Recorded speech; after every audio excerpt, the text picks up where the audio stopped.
Menina do interior de Minas Gerais, que falava muito errado, sabia malemar o português, 14 anos, a mãe dela era envolvida com o ocultismo, consagrou ela numa encruzilhada, 3 tipos de espírito. Quando ela teve manifestação, o padre Rufus, que é um padre indiano que morava na Inglaterra, foi falar com ela, e ela falou com ele no dialeto indiano dele. Nesse episódio, Nossa. Padre Adriano Zandoná fala sobre um tema que atravessa séculos dentro do cristianismo, a batalha espiritual. Ao longo da conversa, ele aborda a influência das escolhas humanas, a ação do bem e do mal na vida cotidiana, e os desafios espirituais enfrentados por quem busca viver a fé de forma autêntica. Uma reflexão profunda sobre discernimento, oração e os combates invisíveis que, segundo a tradição cristã, acontecem todos os dias ao nosso redor. Como que funciona essa batalha espiritual, pra quem não entende, né? Porque eu já vivi também algumas batalhas bem fortes, assim. Como que funciona isso no mundo espiritual? Olha, você tem, em primeiro lugar, a pessoa pode desconhecer, mas a gente vive todo dia, tem um combate. Quando você sai da sua cama, não é nem quando você sai da sua cama, até no seu sono, mas no seu sono você reza e os anjos vão te defender. Mas quando você começa o seu dia, começa uma batalha. Porque, Vilela, uma coisa é certa, Deus tem um projeto para sua vida. E qual é esse projeto? Está lá em Jeremias 29:11. Um projeto de felicidade, um projeto de salvação, um projeto de restauração, mas o contrário disso também é verdadeiro. Deus tem um projeto para sua vida, mas o diabo também tem um projeto para sua vida. Qual que é? João 10. Ele veio para matar, roubar e destruir. Ele quer a sua perdição, ele quer que você seja um perdedor como ele, para sempre, no inferno. Você tá entendendo? Então, todos os dias, quando você começa, eu gosto de uma frase, quando você levanta, né, da cama, eu gosto de uma frase do Dostoiévski, que ele dizia que a mente humana é o campo de batalha onde Deus e o diabo guerreiam todos os minutos. Quando você começou o dia, começou a batalha. Não, e às vezes Então você tá num campo de às vezes você batalha. acorda cansado e não sabe por quê, né? Sim, Porque sim. à noite teve Uma alguma... batalha. Porque o inimigo, ele quer te perder, ele tem um projeto pra sua vida, quer se levar pro inferno. E Deus tem um projeto que quer te salvar. Então você tem que estar consciente que você tá numa batalha. O que você faz numa batalha? Se o cara tá atirando e você não atira, o inimigo vai avançando. Agora, se o inimigo te dá um tiro e tenta vir, você dá 2 tiros, ele, opa. Então qual que é a sua arma no mundo espiritual? A vida de oração. Eu nunca deixei de rezar. Eu não sou uma pessoa que, com a história que eu tenho, eu não posso deixar de rezar. A Canção Nova me ajuda. Nós temos uma regra de vida. Todos os dias, todo membro da Canção Nova reza o terço ou o rosário, faz a meia hora de adoração ao Santíssimo, vai à missa e comunga, a gente jejua uma vez por semana, a gente faz o estudo bíblico diário e confessamos mensalmente. Todos nós temos essa regra de vida. Mas eu acabo fazendo umas coisas a mais que Deus vai me inspirando na minha própria espiritualidade. Porque eu sinto, às vezes, na minha mente, eu sinto assim, sugestões mesmo assim. Faz isso, né? Que eu sei que não é Deus. Aí entra o dom do discernimento dos espíritos, que Santo Inácio de Loyola falava, que a gente tem que discernir espiritualmente o que é de Deus, o que é meu, humano e o que é do diabo, né? Então, às vezes, eu sinto sugestões. Por exemplo, esses tempos atrás eu preguei um encontro, outra coisa que acontece também, muito pesado, assim, de libertação. E eu vi que pessoas foram libertas, drogados, saíram, que nem esse menino que eu contei a história lá.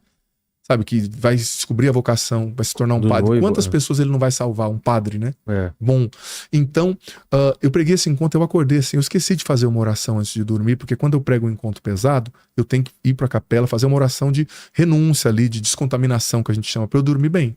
Eu preciso fazer. Tem gente que fala, isso é bobeira. E se eu não fazer, esse dia eu não fiz. Acordei 3 da manhã, mas eu senti assim, como se fosse um bafo, assim, uma respiração do meu lado, assim, sabe? E eu acordei na hora, mas hoje eu já nem assusto mais, entendeu? Já é parte do meu dia a dia. Acordei, fiz o nome do Pai, fiz uma oração de renúncia, eu ordenei que todo mal fosse no nome de Jesus, aos pés da cruz, porque eu tenho essa autoridade, todo batizado tem, e eu padre mais ainda, pela unção do sacramento que eu recebi. Abençoei, exorcizei a água, joguei na minha cama, bebi e dormi. Aí eu fui aprendendo. Todas as vezes eu faço uma oração. Uma coisa interessante nessa fala do Padre Adriano é que a tradição cristã sempre valorizou momentos de oração antes do descanso. Desde os primeiros monges do deserto, nos séculos 3 e 4, existia o costume de fazer orações noturnas, pedindo proteção espiritual durante o sono. Independentemente da interpretação de cada pessoa sobre essas experiências, a oração sempre foi vista como um ato de confiança, vigilância e fortalecimento da fé diante dos medos e inquietações da noite. Pois é. Eu tenho que fazer. E como que é essa oração? Basicamente a oração que... Pedindo o quê? Não, eu renuncio em nome de Jesus toda ação do mal, todo espírito maligno, toda perturbação mental, e ordeno que me deixe em nome de Jesus. Falo com autoridade que vá aos pés da cruz, para que Jesus o encaminhe e eu o proíbo de voltar.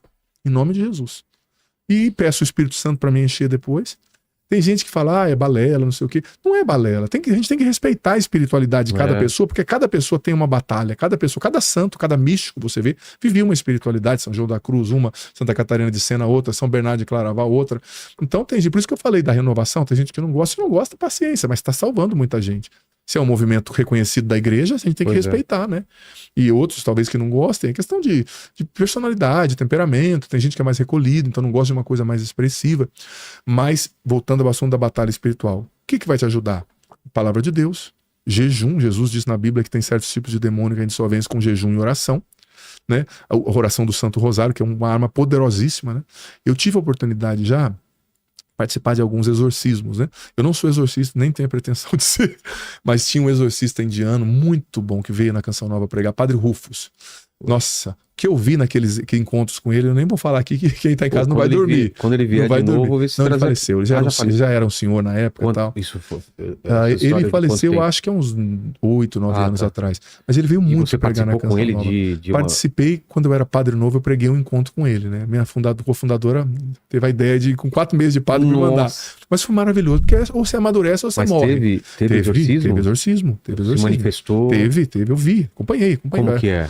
Depende do tipo de espírito que a pessoa... Mas né? Dá um exemplo, como se manifestou? Lá? Vou dar um exemplo. Uma menina do interior de Minas Gerais, que falava muito errado, sabia malemar o português, 14 anos, a mãe dela era envolvida com o ocultismo, consagrou ela numa encruzilhada, 3 tipos de espírito.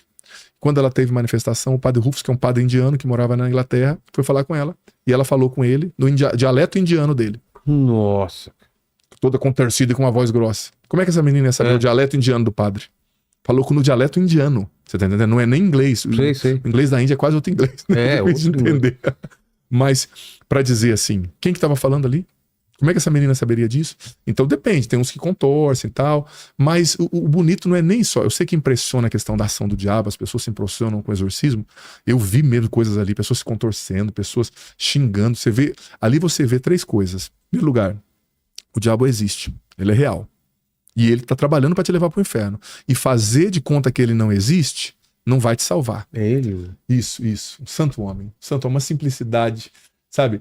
Fazer de conta que ele não existe, não vai te proteger dele. Ele existe, primeira coisa. Segunda coisa, você vê o poder de Cristo. Você vê o poder de Deus. Por exemplo, quando a gente consagra a hóstia, se torna o corpo de Cristo. Ali eu comecei a pensar, tem muito católico que acredita menos na Eucaristia que o diabo. O Vilela, eu nunca tinha visto, eu era padre novo, como eu te falei. A hora que o padre trouxe o Santíssimo Sacramento, o que acontece? Todos os que estavam lá se ajoelharam. O demônio se ajoelhou na pessoa. Que está escrito na Bíblia. Todo joelho se dobrará no céu, na terra e nos infernos diante do nome de Jesus. Eu vi isso. E eu falei assim, como é que vai falar que não é Deus? O desespero do demônio quando ele via a Eucaristia. O desespero, mas sabe aquela coisa assim? Eu vi ali como Deus existe e é forte. A gente não tem que ter medo do diabo, a gente tem que buscar Deus. Você tá entendendo? Se você reza e tá com Deus, ele não vai te pegar, não tem como coisas ruins acontecerem nesse sentido. A segunda coisa que eu vi foi isso. O poder de Deus, o poder da Eucaristia, o poder do rosário, quando a gente rezava o rosário. Nossa, é como se ele estivesse apanhando, sabe? Ali a gente vê, né? Eu precisava muito disso, porque como eu disse, eu sou meio racional. Ali você me quebrou. Uma prova, né? Me quebrou. Uma curiosidade pouco conhecida é que relatos de pessoas falando idiomas que nunca estudaram aparecem em diferentes testemunhos religiosos há décadas. Na tradição cristã, esse fenômeno costuma ser associado ao discernimento espiritual e, em alguns casos, é citado durante investigações de supostas possessões.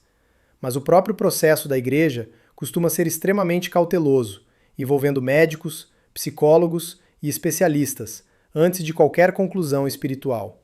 E talvez seja justamente essa combinação entre fé, prudência e investigação que torna esses relatos tão fascinantes para tantas pessoas. E a terceira coisa que eu aprendi nos exorcismos é acreditar em quem eu sou. Acreditar no padre. Cara, tá todo mundo rezando. Chega o padre, outra coisa, a pessoa tá interpelando tal, o diabo tentando entender, ele não fala mais com ninguém. Ele só se dirige à autoridade espiritual que tá ali. Ele vai focar. E ele odeia. Quando o padre estende a mão, ele odeia. Quando o padre entra, ele quase quer sair correndo. Sabe? Por quê? Porque o que vai libertar? Não é só a oração de libertação, é a confissão. Por quê? O que adianta você expulsar o demônio e se deixar a porta aberta para ele voltar? ele vai voltar com 7 espíritos piores, né? Você viu aquela passagem bíblica? Então, você expulsou o demônio, mas tem que confessar, porque o pecado às vezes é a brecha por onde ele entra. Aí tem que viver, dos livros que eu já escrevi, dos 9, 4 também, 3 são sobre ansiedade, se eu não me engano, e 4 sobre cura interior. Porque o que eu aprendi com o Padre Rufus? Não adianta só expulsar o demônio, tem que confessar, levar a pessoa à conversão, porque a libertação é uma consequência da conversão, de você se entregar a Deus, e a pessoa tem que viver um processo de cura interior. Que nem essa menina. Eu não tô falando nome nem nada, né? Então eu vou dizer. Ela tinha sofrido abusos sexuais do pai, do padrasto, sabe? Coisas assim, você não tem noção. E ela tinha muita mágoa. Então ela teve que viver um processo, em primeiro lugar, dela se perdoar. Porque isso aconteceu quando ela era uma criança. Então ela se sentia... A criança internaliza como se fosse culpa dela. Ela se sentia suja, ela se sentia como se ela fosse uma prostituta. Mas que culpa tinha uma criança? Então ela teve que viver um processo de amorização. Eu gosto muito de cura interior, trabalho muito com isso. Ela se curar, ela se perdoar, ela se vê com os óculos de Deus, como Deus a vê. Ela não é uma prostituta, ela não é uma mulher suja.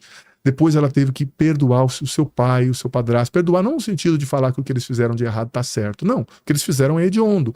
Mas perdoar para liberar o coração, para receber a graça de Deus. Porque a falta de perdão é uma brecha também para o demônio. O Padre Rufus ensinava quais são as portas pelas quais ele entra, né? As principais 4 feridas emocionais. Um dos livros meus foi sobre isso. O medo, rejeição, culpa e inferioridade. Isso são brechas para espíritos malignos. Você tá entendendo? Então, a cura interior. E aí mudou uma chave, vendo tudo isso. Eu falei, pô, a gente tá focado só na libertação, mas a gente tem que curar o coração da pessoa. Senão... Porque, às vezes, na cura interior, um demônio, um espírito maligno que tá ali, é expulso, sabe, por tabela. Não precisa nem fazer exorcismo, nem se manifesta. Então, ali foi uma grande formação para mim. E eu vivi muitas lutas ali, e vivo também por ter trabalhado com isso, eu fui entendendo, né, percebendo o mundo espiritual. E eu vivo lutas muito grandes até hoje, assim, muitas grandes, assim, muito grandes, desculpa. E eu sinto mesmo a força às vezes, assim, essa respiração à noite, várias vezes eu já senti, né, como se fosse uma respiração. Eu já senti uma vez, faz muito tempo, é uma pressão no peito, nessa corda, Sim. parece que tem alguma coisa pressionando. Sim. O Quando peito. você isso, acorda e reza, né? No sim, nome de Jesus. Fazia. Né? Mas eu senti, mas não era só uma respiração, era um bafo, assim, eu senti uma presença, assim, do meu lado, né? Muitas vezes. E eu não tô nem aí, né? Eu sou de Cristo e vou continuar. Claro, eu dependo de Deus, eu não confio em mim, eu confio em Deus, porque eu sempre disse para Deus, né? Eu não sou padre nas minhas forças, porque eu não tenho condição de ser padre por mim, né? Porque é uma coisa muito maior do que eu, imagina. Você consagra a mão desse homem pecador, consagra o pão e faz o pão virar Jesus. É o mesmo Jesus que fez o diabo se ajoelhar e sabe, essa menina que falou em dialeto indiano, que aquilo ali pra mim, como eu falei pra você, eu sou muito racional, eu não tive nenhuma explicação. Como uma menina do interior de mim. Não tem explicação, não tem.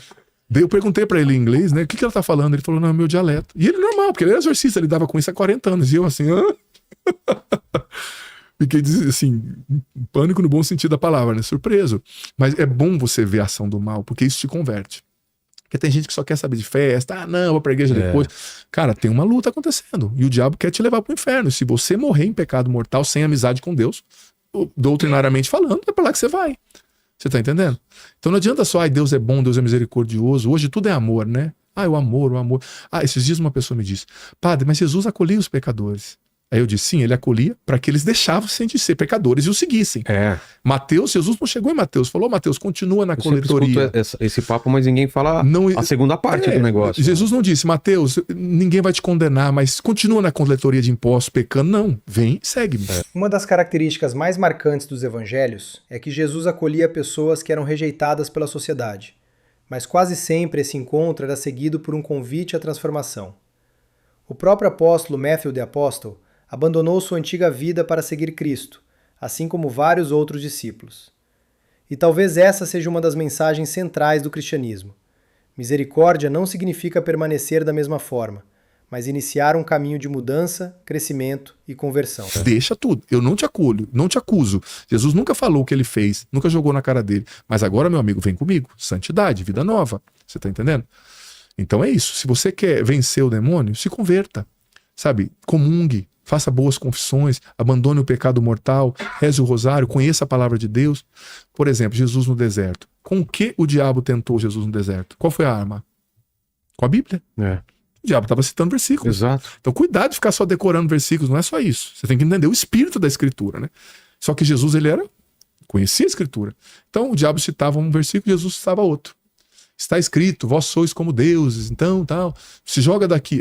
Mas está escrito também, não tentarás o Senhor teu Deus. Está escrito, faz a pedra se tornar pão. Mas está escrito também, nem só de pão vive o homem. Então, o diabo vai te tentar muitas vezes com coisas boas, com a própria palavra, com interpretações ali complexas da palavra. Por isso que, eu digo como padre católico, né, nós temos um critério para interpretar a palavra. Não é que cada um sai interpretando do jeito que quer. Por exemplo, tem 20 séculos que santos, mártires, pessoas morreram para entender como a interpretação acontece. É assim. Então eu não vou sair reinventando a roda. Deus só falou para mim. É um perigo quando Deus só fala para mim e eu estou reformando o mundo, né? Quando conectamos todos os pontos desse episódio, percebemos que a batalha espiritual apresentada pelo Padre Adriano vai muito além de manifestações extraordinárias ou relatos de exorcismo. No fundo, a conversa gira em torno de vigilância, oração, conversão e das escolhas que cada pessoa faz diariamente. E talvez a maior reflexão seja justamente essa. Para a tradição cristã, a verdadeira batalha espiritual acontece primeiro no coração humano. Então já se prepara para o próximo vídeo do Entre Fatos e Fé. Aproveita e deixe seu comentário sobre o vídeo de hoje.